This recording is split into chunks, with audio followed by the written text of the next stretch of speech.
Pregunta bíblica: ¿qué libro viene justo después del Evangelio de Juan? A. Hechos. B.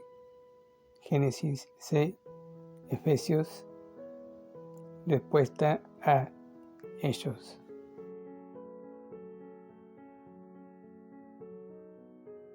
Comentario capítulo 18.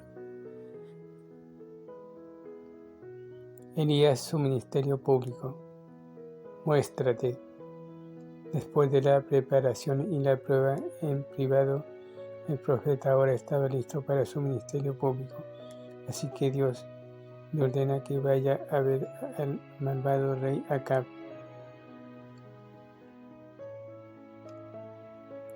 Debemos admitir la paciencia de Elías al esperar los 3 años para predicar un sermón. También vemos a Abdías, que fue mayordomo de Acab. La Biblia dice que era en gran manera temeroso de Dios, por eso esconde a 100 profetas en cuevas para librarlos de la mano del perverso rey Acab y su esposa Jezabel. También Elías usa a Abdías para que anuncie al rey que Elías se presentará delante de él. Elías y Baal, capítulo 17 al 29. El profeta no tuvo miedo de enfrentarse al rey Acab, ni tampoco tuvo miedo de decir la verdad. El malo siempre culpa al creyente por los problemas del mundo, nunca piensa en culpar sus pecados. La competencia no era entre Elías y Acab, era entre Dios y Baal. La nación estaba claudicando entre dos caminos y era tiempo de tomar una decisión. Confrontando con sus pecados, el pueblo no respondió. Versículo 21. Elías pidió una situación imposible. El verdadero Dios contestaría por fuego. Por supuesto, sabía que a menudo Dios había contestado por fuego en años pasados. Primera Crónicas, capítulo 21, versículo 26. Cuando el siervo de Dios obedece y confía en la palabra de Dios, no necesita tomar el fracaso, no necesita temer el fracaso. Por supuesto, Baal no podía contestar por fuego porque Baal no existe. Satanás podía haber enviado fuego para engañar a la gente, pero Dios no lo permitiría.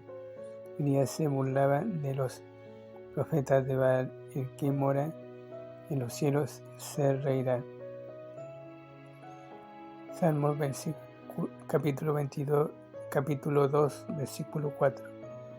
Es asombroso hasta qué perversos extremos van los paganos tratando de conseguir que sus falsos dioses contesten sus oraciones.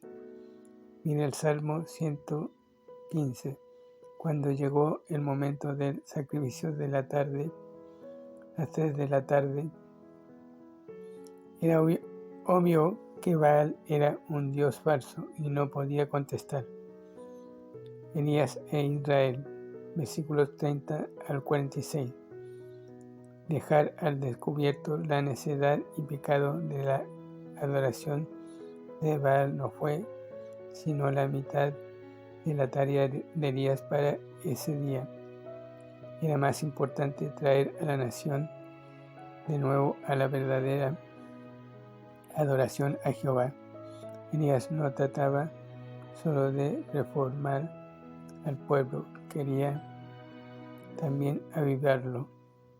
Primero reparó el altar que el pueblo dejó que se destruyera.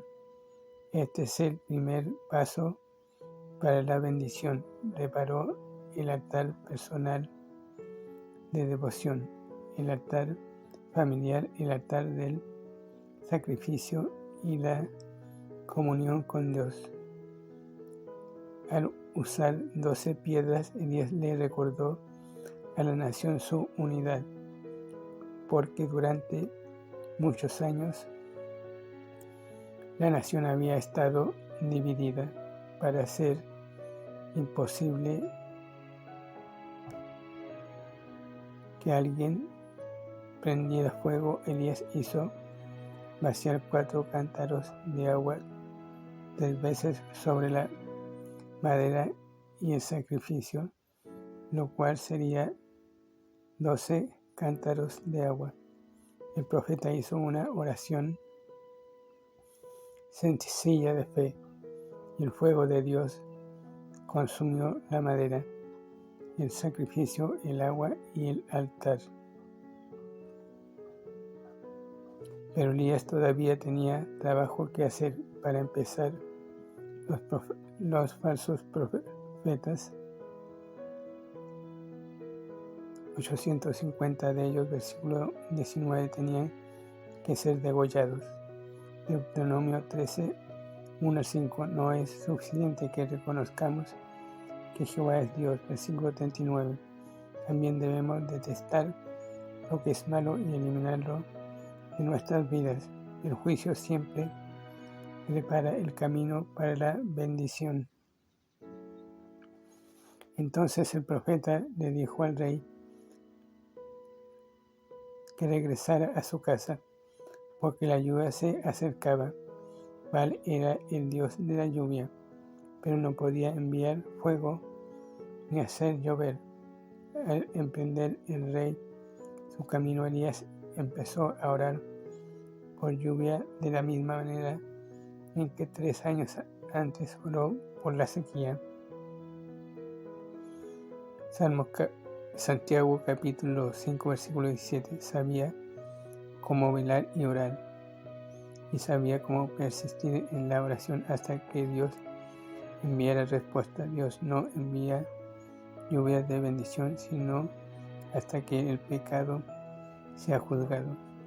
Antes que pasara mucho tiempo, el cielo se oscureció con nubes, el viento empezó a soplar y las lluvias cayeron. Dios le dio a Elías fuerza sobrehumana para correr delante del rey y su carro hasta Jezreel.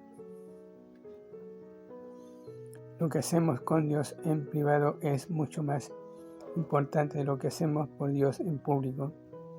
Nuestra vida oculta nos prepara para nuestra vida pública, a menos que estemos dispuestos a atravesar tales disciplinas como el arroyo seco, la vasija vacía y el muchacho muerto. Nunca tendremos las victorias del monte Carmelo.